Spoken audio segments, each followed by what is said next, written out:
Hello there, and welcome to Now Streaming Sports. That special time on this airwave where we bring you the stories that enlightens us the more, that brings us together. That story, that talk, that time of the week when we talk about things that happen around the world of sports. And remember, I'm Chukwebuka Ike, and I'm here with Michael Uncle Godwin Ojeri to bring you the stories that will bring smiles to your face in the world of sports. Godwin. All right, Ebuka, I'm always smiling when it would get to this segment of sports because it's a game or it's all encompassing. It brings everyone together. It's spread the message of peace and unity amongst the troubling world that we find ourselves. Yeah, exactly. Amidst all the troubles, amidst all the economic crisis and everything we have developed currently in our society or in our economy. But when it comes to football, when it comes to sports, you see persons who have probably not eaten since morning,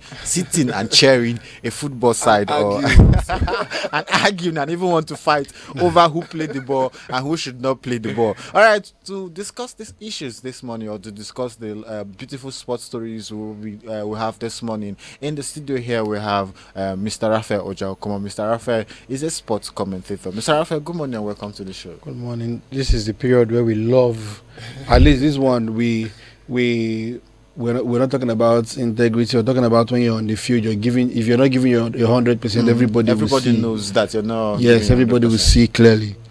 All right, thank you. I also have joining us all the way from Delta State, our own comrade Abraham Soko. Comrade Abraham Soko is a sport analyst. Comrade, good morning and welcome to Sports this morning.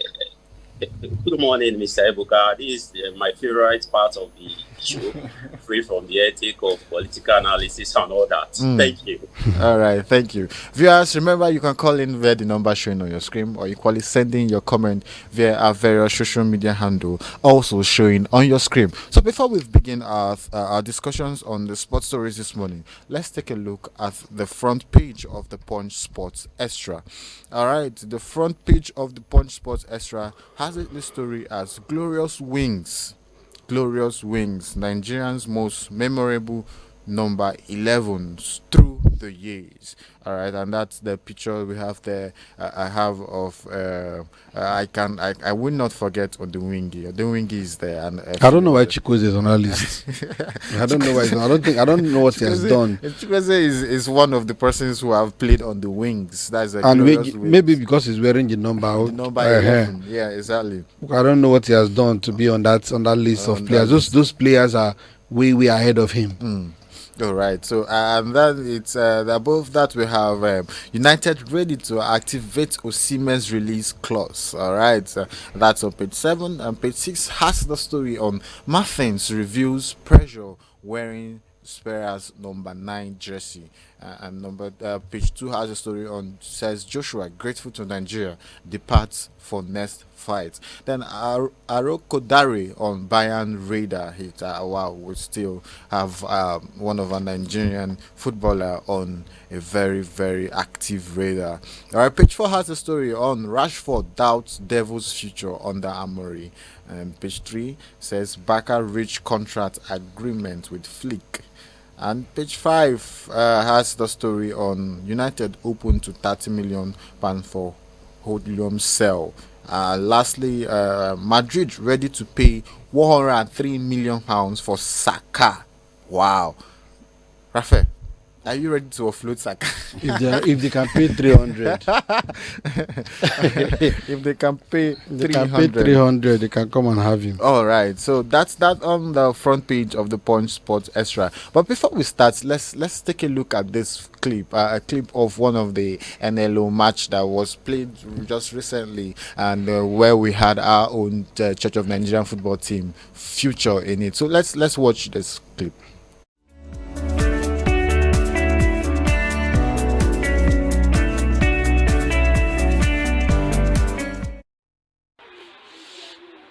So, coach, tell us about the match. Well, I think before the game, I actually told the boys that they are playing a team that have been in the NLO one for their top season. And they happen to play the final of the FCT NLO1 preseason, which they finished as runner-up. And I know the match is going to be very tough. I had to let these players know the team they are going to meet and how we should be able to prepare and take them on. And I think I'm happy that they actually listened to some of the warning I gave them about that team, the advice I gave them on what to do and what not to do. So that at the end, you can see that in the first half, the boys were G3. I had to go and talk to them in the second half. They came in, you see, they put all their power, energy, and they work hard. So that G3ness, fear was no longer in them again. And they put, and the pressure had to go back to my opening. That's why you can see that came victorious in the match. Okay, and so what is your word for them, and how will you be preparing for your next match against CTFC on Saturday morning? Yes, like I told them, I asked them to go and rest. By Friday, we'll continue our training. By the time I get to the field, because before this match, I have told them that if they are focused, we'll get it right. All they need is let them forget every other thing. Listen to the instruction. Everything we are showing them in the training. When they go into the match, they should put it. So my next game with City, that's why I'm here to watch the kind of style they will play. Then I know what to tell the boys, how we'll now handle the match on Saturday as it goes. So for now, I just want to tell you that the morale is high in the boys. I tell them if you win your first match, the morale will be high in progress. So they'll be going for the next match. I'm very sure that the morale will be higher than this first match. That's for sure. Okay. Nice talking with you, Coach. I will wish you all the best even as you prepare for the next match. Once again, congratulations on your victory today. And greater heights, greater accomplishments lies ahead. Thank you very much. Thank you. God bless, sir.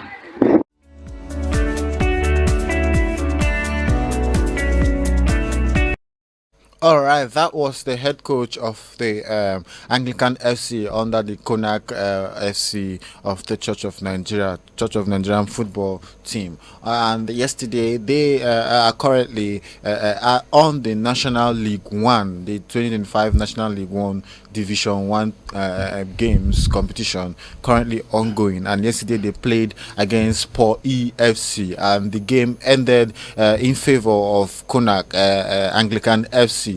We have a goal from Chukuma Ezia David, and also had another goal, the second goal from Bakala Chibike Kabala yesterday, when helping the Anglican Konak FC to come up to the table of second position, third position, I beg your pardon, on the table with one game played, 1 win, 0 loss, 2 goals forwarded, 1 goal achieved, and currently 3 points. So that was their first match yesterday, and their next match is on the 26th of April 2025. Venue is the Area 3 pitch here in Abuja, and the time is 8 a.m. on Saturday morning. So this is how far or so far the team has come for this year's tournament. They're just in the NLO. They've not got into the NNL or the NPFL. So it's a progression from the bottom, the lower division, up to the higher division. So Raphael, let's hear from you what you think about the Konak Anglican FC. I wish I had the opportunity of watching the game. Then I'll be able to speak extensively about what we were able to see or what we saw. But in this case now, we're just talking about their results, which I believe is a good one in the right direction, and hoping that they keep up the momentum like that and improve on it. Because it's one thing to want to play in the Nigerian Professional Football League, but everything starts from, like we usually sing, we started from the bottom, now we are here. Top to bottom. From top to bottom. So now we've gotten a win. You know how some people celebrate wins, like sometimes we Arsenal fans, how we do sometimes when we win a particular game, you think we have won a trophy, and then forgetting that we still have series of games to go before you can finally say you have done well. So I don't want them to relax thinking that this is a done deal already. They are third on the log if you check, which means the other teams that are first and second scored more goals. So which means they need to do a lot of work, and the reward for good work, like you say, is more work. All right, thank you so much. All right, so let's move away from the NLO, and we now head over to the under 17 AFCON Championship, where we did not future. I did not see our own team future at the AFCON under 17, and Morocco has they hosted and they kept the trophy. Raphael, Morocco has won the trophy consecutively now for 3 years. Under 17. Yeah, on the 17, and let's a couple of days back, they maintained their championship, and they are still the champions of the under 17 AFCON. I said, I think it was last week or 2 weeks back, that age grade football we used to know then. The countries that you hear their names are countries like Nigeria, Ghana, Burkina Faso, Cameroon, Cote d'Ivoire. In fact, when we come into this tournament, everybody's always looking forward to Nigeria, Ghana, final, maybe Burkina Faso, and what have you. But now we are seeing the trajectory changing, tilting towards, and mind you, not just the under 17 right now. There's something happening in Morocco that everybody seems not to be paying attention to. If you check the World Cup, they got to the semi-finals. They won the Chan Nations tournament. That's the Nations Cup for the local team. They also, I think, they won the under 20, if I'm not mistaken, or 23 bronze medal at the Olympics. The last Olympics that was held. Now under 17 tournament hosting and also winning it. There was, I think it was 2 years ago, where we had that kind of movement with Senegal winning the under 17, 20, the Chan, even the main Nations Cup itself, and what have you. If you check even the Moroccan female team, they got to the final of the last Women Nations Cup. They were only defeated by South Africa in the final. It means there's something special. If you even check even the Women Champions League, also their women counterparts also did well in the Champions League. So I think there's something that needs to be studied with what is happening in both Senegal and Morocco. Maybe Nigeria needs to copy, because it's been a while Nigeria even took part in under 17 tournament. And mind you, this same tournament also served as qualifiers for World Cup. I was talking about when the team was 5-3 to qualify for World Cup, Nigeria qualifies. Now they've expanded it to 10, and we are struggling to even go for this tournament. It just tells you that we are lacking in a lot of places that we need to start working on. And one thing, if I were the FA or the Minister of Sports or what have you, I would want to find out what Morocco is doing that is giving them these results in all levels. But congratulations to them and kudos to them. Mind you, they're also hosting the Nations Cup that is forthcoming. Yeah. And I'm sure they are going to show the world what they've been keeping that nobody knows about. All right, thank you. So, comrade, just to correct my statement earlier on when I said Morocco had taken the trophy for 3 consecutive. Yeah, because I know. What I meant was they won the World Cup. They got to the World Cup semi-finals. Yeah. They were at the champions at the under 17 edition, the 2023 edition, and the 2024 they were Olympic bronze medalists, and then this year now the same under 17. It looks like they have a good you didn't add concession plan. You didn't add the Women's Nations Cup because they were they came with silver. Okay. Yeah. So let's also add the women. Let's not put the women aside. Let's add the women. So, Comrade Abraham Soko, let's come to you. What do you think the football magic now for the grassroots team is in the angle of the Moroccans in regards to the African region generally, or do you think there's something they are doing specially that every other nation or countries like our own country should take note of, or what have you to say about their performances so far at the grassroots football, most especially in regards to their under 17 team? Thank you very much, Mr. Ebuka. I want to align my thoughts with that of Mr. Raphael. I would want to say that Morocco as a country and as they are doing very well in sports generally, not just football. We saw they just concluded volleyball club tournament how both Morocco and both teams from North Africa actually took part and actually went to the final. So I would want to say that they are doing very, very well, and there's actually something working for them at their grassroots level. When it even comes to the World Cup sports football coming up, someone was decrying why there was no Nigerian club taking part in that particular tournament. And we see the likes of Ali also taking part. So generally, I would want to say that when it comes to football, the North Africans are actually taking pole position in our continent right now. This would want me. I would also want to touch on this NLO tournament by the Anglican FC. I would want to applaud the Church of Nigeria Anglican Communion. I would want to say that this is the trajectory. This is the direction that is expected from religious bodies in Nigeria. It's not just for some pastors to come out and say that Jesus eats the poor. It is more than that. It is more than that, because we should not undermine what is happening here, because we are decrying the state of our grassroots football right now. And this is a church in Nigeria sponsoring a team in the National League One. That National League One, as someone rightly mentioned in the studio, is just a step one in a phase that can actually take you to the NPFL.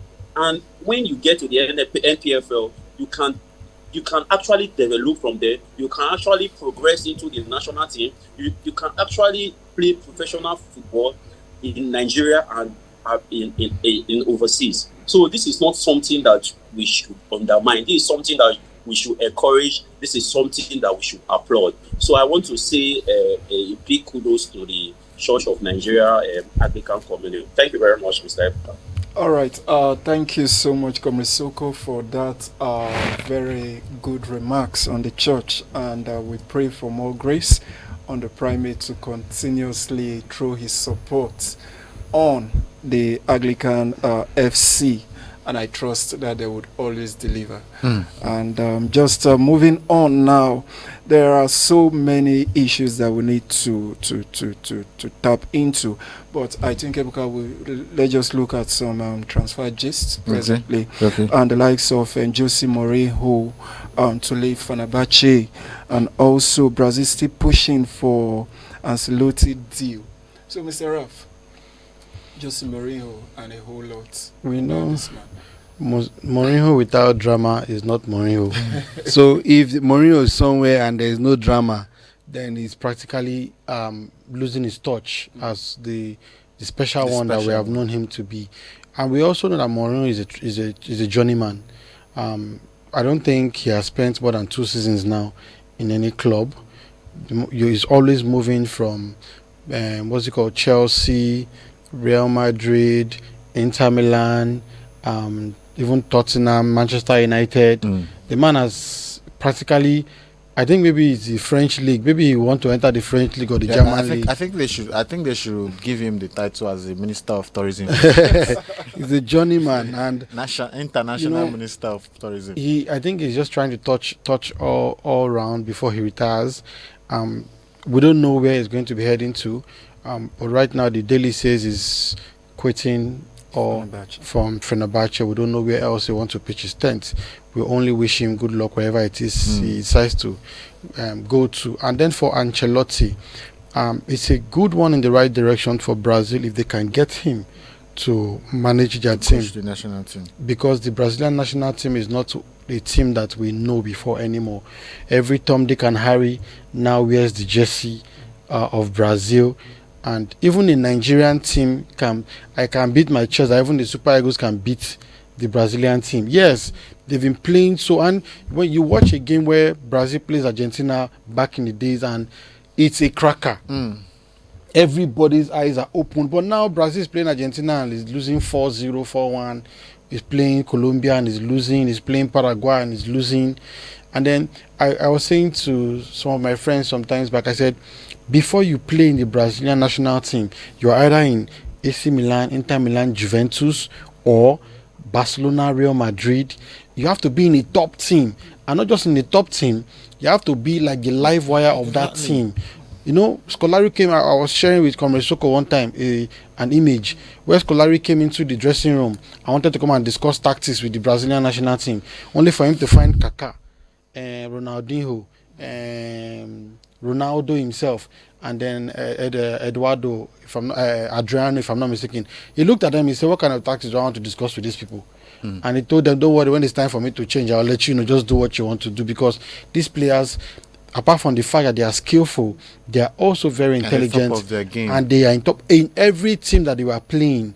They were the number one. But now you find players in Nottingham Forest, Newcastle United, West Ham, some even in China, are donning the jersey of Brazil. You need a coach that can scout you good Brazilian. You know, we usually have this belief before that Brazilians eat, sleep, drink, and do whatever football. But now we don't see that energy anymore. They come into even major tournament and nobody's scared of them anymore. Before, when you see the jersey yellow and blue, you're already thinking of how many goals you're going to concede. Nobody even believed Nigeria was going to score 3 after they scored us 3-1 at the Olympics in '96. Do you understand me? So, but I think it's a good one in the right direction if they can get him, Ancelotti, who is not looking like he wants to remain in Real Madrid. If they can get him to coach the team, but how do you have an Italian coaching a Brazilian? That's another thing entirely. All right. Thank you so much, Mr. Rav. Komisoko, I would also want you to make a comment on that, especially on that of Jose Mourinho leaving Fenerbahce. My question to you will now be, has he been giving his deliverables before leaving all of this place to his sojourning experience that we are presently seeing? And also, I still also need you to look at the title race that is presently heating up with just 6 games left. Who got the edge presently? Are we looking at Barca or Madrid? Comrade. Okay, thank you very, very much. I'm going to start with that of what was the first question? Was Jose Mourinho. Yes. Okay, Jose Mourinho is, I personally believe that he has passed his prime, because the recent results, the recent clubs that he has gone to, he has not been able to deliver. In Turkey, for instance, the rivals are Fenerbahce and Galatasaray. If presently, I believe that Galatasaray is in a pole position to actually take the League Cup, the equivalent of the Premier League. Also, their cup tournament, I think last week or last 2 weeks, Galatasaray, which is their arch rival, as I earlier mentioned, also knocked out Fenerbahce from the tournament with our own Victor Osimhen. So Osimhen scoring a brace in that particular tournament. So for the average Fenerbahce fan, all they care about is performing better than Galatasaray, because even if they finish last, they have to finish above Galatasaray. And Jose Mourinho has not been able to bring that expectations to them. And this is not a surprise that he's actually leaving. And the reason why I said that he has actually passed his prime, same thing happened to him in Tottenham. He was expected to deliver, I think, the Carling Cup, but he was sacked like 5 days or a week to that particular final. In Manchester United, he could not actually also deliver a lot of trophies to Manchester United. And Manchester United, personally, I feel that their situation is more than... It's spiritual. It's more, will I say spiritual? It's spiritual. Even Tottenham. Yes, I would want to say that. On the La Liga title race, I feel Barca is in a poor position to actually clinch that one. Barca has actually performed better than Real Madrid this season. You see, we're talking now of Ancelotti leaving. Even after the Copa del Rey, there are reports that it's not even going to finish the league season with them. So I believe that Barca is in a poor position to actually clinch that particular tournament. And next week, Barca is also competing in the Champions League. I believe that generally, when as far as football is concerned in Spain, so far, Barca has come on top of Real Madrid this season. And the Arsenal Football Club is one of the reasons that has been made possible. Thank you. All right, comrade. We're still on your tipping on who takes the trophy for as the season is preparing to come to an end. So let's compare La Liga. We have La Liga's table, which you just made mention of, Barca tipping Barca to win the trophy. Let's compare that of Serie A and that of England. Like the one of Serie A, we have Inter Milan and Napoli on the same point. 71 points at peace, and we have Atlanta following closely with 64 points. Who do you think will go home with the trophy in the Serie A, and that of the England, where we see Liverpool requires just one more point now to win? Just a point. They require just a point to be crowned champions of this season's competition.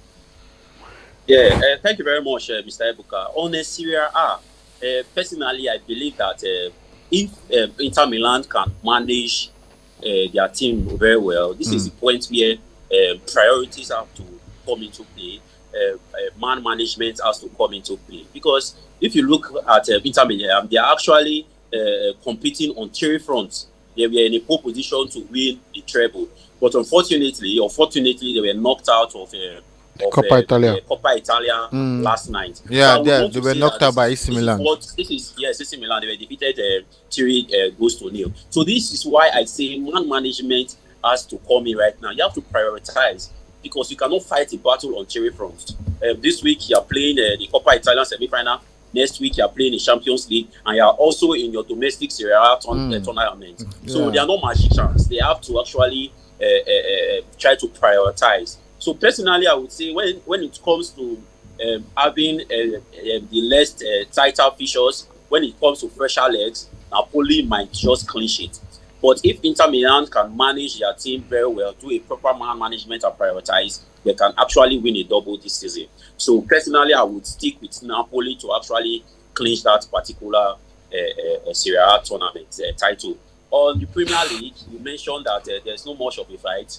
Arsenal are falling off, unfortunately. So with just one more point, Liverpool is going to emerge champions after so many years. So what is even more interesting in the Premier League right now is the battle for the top four, because I think just three teams, just 3 points setting them up. 3 points are separating almost 5 from teams. third to seventh. It's going to go. Yeah, it is 7 teams, so it's going to go down to the wire, and it's going to be a very, very interesting race for the top 4. So thank you very much, Mr. Ebuka. All right, thank you so much, Raphael. The EPL. You know, before we were saying that Chelsea is going to qualify for Champions League, and now they are sitting 6th on the table, and the life wire there is that. What's it called? Newcastle is not even ready to drop a point. They are sitting 6th just because Newcastle had not played. Newcastle still has a game in hand. And when Newcastle wins, if you look at the table very well, you see Newcastle moving to 3rd. If Newcastle wins, they go to 3rd, and Chelsea drops to 7th. So like Comrade Soko said, the battle is not even who wins the league, because that has been done and dusted already. I wouldn't be surprised if Tottenham gives Liverpool guard of honor, because last season Tottenham needed to win Man City or even draw with Man City for Arsenal to get one over them. The world saw Tottenham celebrating Man City scoring them. Maybe that's why they are suffering what they are suffering this season. As in, every time Man City scored, the Tottenham fans were celebrating, and that's to show you that sometimes football goes beyond banter for some people. For them, they rather lose than see Arsenal win. And that's why I said I would not be surprised if they give Liverpool guard of honor today and willingly lose to Liverpool for that one to be done. But everybody has shifted their attention away from that. The attention is now with Nottingham Forest, Newcastle United, Manchester City, Chelsea, and mind you, Aston Villa. Aston Villa is not far from these teams, and we're looking for 3 more teams to join. The Arsenal and Liverpool are already in Champions League, if you ask me. We're just looking for 3 more teams to join, and the people that are vying for this position are up to 5. Do you understand? And now, if you check also, there might also be a point where these teams get to play each other. And by the time they play each other, they cancel each other out. That's when you find out who is going and who is not. And everybody wants to go to Europe, because the more you are in Europe, the more your market value increases. Do you understand me? And then your players want to come to your team, because they want to play in top leagues, not just in local leagues and what have you. So that's where the take is. And mind you, recently, Burnley and Leeds United just came back. Yeah. And they came back with same points. Same thing that we're talking about with Italian league. They came back with same point, but were just separated by number of goals that were scored. So that's why when you play and you get the opportunity to score goals, just keep scoring, because you don't know what will happen at the end of the day. Because it is Inter Milan and Napoli that you rightfully mentioned. It might go down to goals. All right, thank you. So, comrade, let's now come back to you. Raphael just mentioned Burnley and Leeds United, who are back to the EPL for the next season. What's up with Southampton and Leicester City and Ipswich that couldn't even get enough points, and now they are going to be relegated to the next division, the championship. Tottenham is 16th on the table. Tottenham 16th on the table. They just narrowly escaped mathematically. Yes, mathematically. Tottenham just even Manchester United. Yeah, escaped relegation. Well, what's happening this season? We have big teams at the bottom table, the bottom part of the EPL table for the 2024-2025 season. Okay, thank you very much, Mr. Ebuka. As I said, for that of Manchester United, I personally feel that it has become spiritual, because since Alex Ferguson left, they have had almost 10 technical advisors to manage the team, and they don't seem to be making any progress. And if you look at the data, naturally, for you to escape relegation, you have to attain at least 40 points. That's when the statistics says that you will be safe from relegation. And right now, Manchester United is just 38 points. And the reason why they haven't escaped is because Southampton and Leicester, they have been relegated, and so they are mathematically safe. But when it comes to the points to even be safe, both Manchester United and Tottenham have not gotten there. Personally, I would want to see that for Tottenham, I believe that the tactics of the coach is not has not worked, and I don't see him even keeping his job, because the Tottenham fans have turned on him, and the coach is very stubborn. Sometimes when something is not working for you, you have to change and try something different. Sometimes when you are overly stubborn, it is not helpful, because you are fond of playing the eye line. The eye line is not working. Why don't you change your tactics? Why don't you change your ideology? It's not too late. But you keep doing something, doing the same thing over and over and over again, and it doesn't seem to be working. For instance, there was a game against Chelsea. Tottenham was a man down, and the coach insisted that they played that same eye line, and that game had a chance to have ended probably a record score, maybe 20-0. But if not for if not that we have Jackson as our striker, if it was Arsenal that Tottenham was playing, that game would have been 20 or 30-0. So personally, I feel that the coach of Tottenham has not performed very well and is going to go. As for Manchester United, it's a building phase. Let's see what next season brings for them. So thank you very much, Mr. Ebuka. All right, thank you. So before I come, I actually wanted to ask Comrade just one issue: the incident that transpired between Enzo Maresca. Okay, celebration. Yes. There was he is a Chelsea fan. He would be able to give us more light on that. Comrade. On that particular celebration, We are not expecting to actually win that particular match. We were a goal down late into that particular match, and most of us had already given up. So what happened was not like it was not controversial. It was just an exuberance on the part of the coach, where they had to run into the pitch to celebrate with Pedro for scoring. So it was out of that exuberance that was what made him get that yellow card. And he had already gotten 3 yellow cards in the course of the season. And if you get 3 yellow cards as a coach, you will get an automatic 1 game ban. So there's nothing to meet the eye. So I just believe that we have to tighten our seatbelts and try to make top 4. Thank you very much, Mr. God. All right, thank you. So, Comrade made mention of the issue with Manchester United now, and news or rumors have it that Osimhen is heading to Manchester. Do you think Manchester City will receive, or we have an improved striking force now? Manchester United, you mean? Sorry, I beg your pardon. Manchester United. Now, the thing is this. Even if you check the recent dailies, you would realize that they've stopped their chase for Osimhen. They are looking at Gyökeres of Sporting Lisbon and the lap of Ipswich. You know, Ipswich has gone on relegation now, whether I like it or not. That's why Man U and Tottenham can celebrate that they stay in the Premiership. The issue of Man U is not the striking, position. Even though they've had players who have not been able to live up to expectation, and I expected that they would have tried the young man they picked up from Arsenal, Obi. I thought they would have been trying him to see if he would do well to fit into that position, since Zegzi and Højlund could not do the job. But if you look at Manchester United holistically, like Comrade Soko said, apart from the spiritual part I have been mentioning back to back, I'm not sure Onana is going to be remaining in the team. With the lot of backlash he has received, the defense line has not been doing well. The midfield needs a lot of reshuffling, and then they say the best form of defense is attack. And again, the attacking force is not doing well. So it's holistically Manchester United from back to front, and even the bench is not anything to write home about.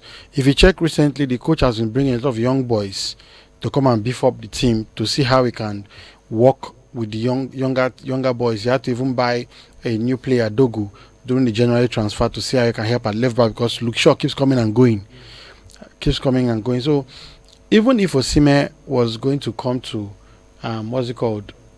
Manchester United, the question you want to ask is, who is he going to be playing with? The luck that Manchester United have is Bruno Fernandes being fit all through the season. If they were not there all through the season, you will just notice that they are just going one way out of the tournament. But you have the guy always showing up for them every time they need him, or they need somebody to do something magical. You have Bruno Fernandes. So, but at the moment, the summer market, it is going to be explosive. Players are going to be, we're talking about Tottenham and Manchester United being below. We don't know what is going to happen next season, because a lot of players are also going to leave Manchester City. Do you understand me? And it will take time to put these players together. It's only Ancelotti that was lucky. Unfortunately for him, the players he's working with are all the players that Klopp used and didn't sign any other person. So apparently they found their rhythm and it worked for them. All right, thank you so much. So, a very quick one, Comrade Abraham. Real Madrid is out of the UEFA Champions League, and Barcelona is still there. But this weekend, we have a very serious match. By 9 p.m. on the 26th of April, we have the Copa del Rey final against Barcelona and Real Madrid. Is this another El Clasico? Should we expect something different? Who do you think? Who are you tipping to be crowned champions for this season? And then, lastly, let's have a prediction cutting across the games we have across Europe. We have the decisive match for EPL, where we'll be having Liverpool trying to either draw or win to be crowned champions of the 2024-2025 season. Let's have your predictions, please. Okay, thank you very much. On the Copa del Rey final, as I said, virtually all the matches Barcelona and Real Madrid have played this season. Barcelona has come out on top, and it's not just on top. They have actually whooped Real Madrid. I don't see that win any differently because Real Madrid has been all talk this season and no balls, all talk. So I would say that Barcelona is going to actually clinch that one. That's my prediction. But never say never in football. That might be the day that Real Madrid find their rhythm. On the Premier League, I don't believe that there's any team that would be in the position of Liverpool and not get that particular point. It's very, very, very difficult for any team to actually have that kind of incentive and not come out on top, because it's like getting a point and winning a trophy that has eluded them over a long period of time. So I don't see Liverpool actually throwing that away. They are going to emerge champions of England on Sunday. So thank you very much, Mr. Ebuka. All right, thank you so much, Comment, for joining us on the show today. We hope to have you in our subsequent shows. All right, finally, over to you. Your last word, your predictions for this weekend's games. The Copa del Rey that you just mentioned, I don't think there's any Clasico in that game. There is no Clasico about that game because it's going to be all Barca. I'm very sure what Barca will be doing right now is watching the clip of Madrid Arsenal, because this season alone, Barca has played Madrid how many times and they've always gotten the results. Madrid, I don't think, is a serious team at the moment. All we are seeing is what we were seeing in PSG then, with Neymar, Messi, and the likes, but without results. That's what's happening with. That's what's happening with Madrid at the moment. So I see Barca going all the way to get themselves this trophy, and if not, also get the league. All right, thank you so much. And to you, Godwin, do you have any last words for us before? I would only say, based on what you said, that let the best club win. We know the You're just trying to be political. So for the Copa del Rey, we've had Barcelona clinching the title for the highest time, 31. I think they will still pick it again, and Real Madrid will be out to disarm them this time around and to reduce their figures. All right, viewers, this is where we'll call it a day for today. We thank you for being part of this show. Thank you for always being there to sending your comments and calls and what have you. So we look forward to having more of your conversation, of your calls and messages to us while on this show, cutting across from the beginning of the week up till the last day of the week. We run every morning. Thank you so much or equally remember that you can have more of our stories from our website or follow us on all of our social media handles to get the latest on what is happening in the Church of Nigeria, most especially, and across the world. Thank you, my co-anchor, for being on the show this morning with me. And I wish to, it took a while again before we were paired to be on this show. So I hope to not stay a longer while again before I have you is that how much you miss him? Co-anchor on this show. And to our regular guests, thank you for being part of the show. Thank you for having me. Thank you so much. It's always a pleasure. Comrade Soko, thank you for being on the show. Viewers, here we have it. We'll see you once again next week. Bye bye for now.